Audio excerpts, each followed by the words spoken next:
Feel ஆச்சுன்னா இந்த task வந்து ஒருத்தரை ப்ரொவோக் பண்றது தான் இந்த டாஸ்க்.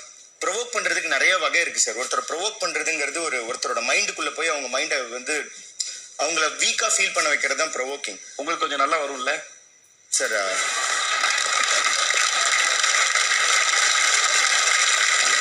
ஏன்னா அது பண்ணணும்னா இல்ல இப்ப அந்த விஷயத்துக்கு அது உங்களுக்கு ஈஸியா வரக்கூடிய விஷயம் தானே. இது பாராட்டு தான். அது thank you sir.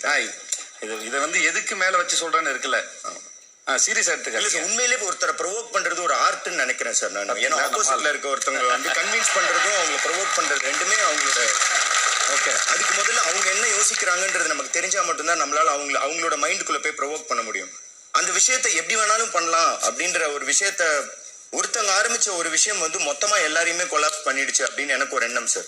For example soap அதை எடுத்து ஒருத்தவங்க மூஞ்சில அப்புறது, அதுல ஃபேஸ் வாஷ் பண்ண சொல்றது, ஒரு விஷயத்தை தொட்டு இன்னொரு விஷயம், ஒரு விஷயத்தை இன்னொரு விஷயம் அப்படின்னு செயின் ரியாக்ஷன்.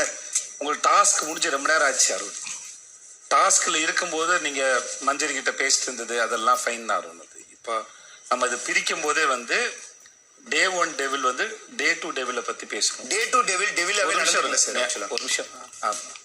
முதல்ல நீங்க அது சரியா உள் வாங்கிக்கல, திரும்பி அதுக்குள்ளே இருந்து அங்க இருந்து பேசிட்டு இருக்கீங்க. டாஸ்க் முடிஞ்சு போச்சுன்னா அதுல இப்ப வெளியே வந்துருக்கு.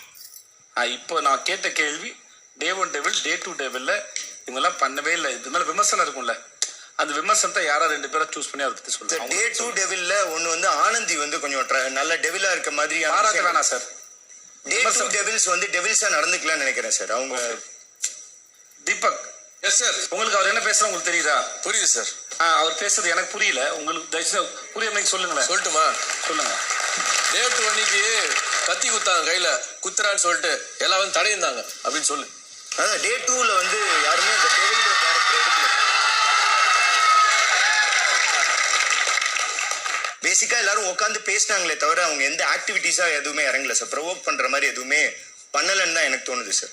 அதுல யாரோ ஒரு 2 பேரை சொல்லுங்களேன் சும்மா. ஃபார் எக்ஸாம்பிள் விஷால் வந்து பெருசா டெவிலுக்கான குணாதிசயங்களோட எதுவும் பண்ண மாதிரி எனக்கு தெரியல. ஃபேஸ் ஆஃப் 2 பேரை உட்கார வச்சு 2 பேரும் மாத்தி பேசிக்கோங்கன்ற விஷயம் சொன்னாரு அவரு. அது முன்னாள் இந்த ஏஞ்சல் ரோல் இருக்குல்ல சார். ஆமா பாவம் அதுல இருந்து வெளியே வரல. வேற சிரிக்கிறாரு பாத்தீங்களா? ஓகே, காஸ்டியூம் மட்டும் போட்டுட்டு வந்துட்டாரு, என்ன பண்றது? இன்னொன்னு ரஞ்சித் சார் வந்து அந்த டெவிலையே வந்து ரொம்ப ஒரு லைட்டர் வெயின்ல பண்ணாங்க. அப்புறம் அது கடைசியில கொஞ்சம் ஏதோ கொஞ்சம் ப்ரொவோக், ஐ மீன் அங்க ஒரு சின்ன ஒரு மிஸ் அண்டர்ஸ்டாண்டிங் நடந்த உடனே அதுல இருந்தும் வெளில வந்துட்டாரு. அவர் 60 நாளுமே ஏஞ்சல் தான், உங்களுக்கு தான் தெரியல. ஓகே. அடுத்தது லைக் சத்யா வந்து ஒரு சில இடங்கள்ல வந்து டெவிலா நடந்துகிட்டாரே தவிர மற்ற இடங்கள்ல கொஞ்சம் காமாவே தான் இருந்தார். டெவில்களுக்கு மத்தியில ஒரு கேங்ஸ்டர்னா அது சத்யா தான். ஏன்னா அவங்களால புடுங்கல, சத்யா அனுப்பி புடுங்குவாங்க.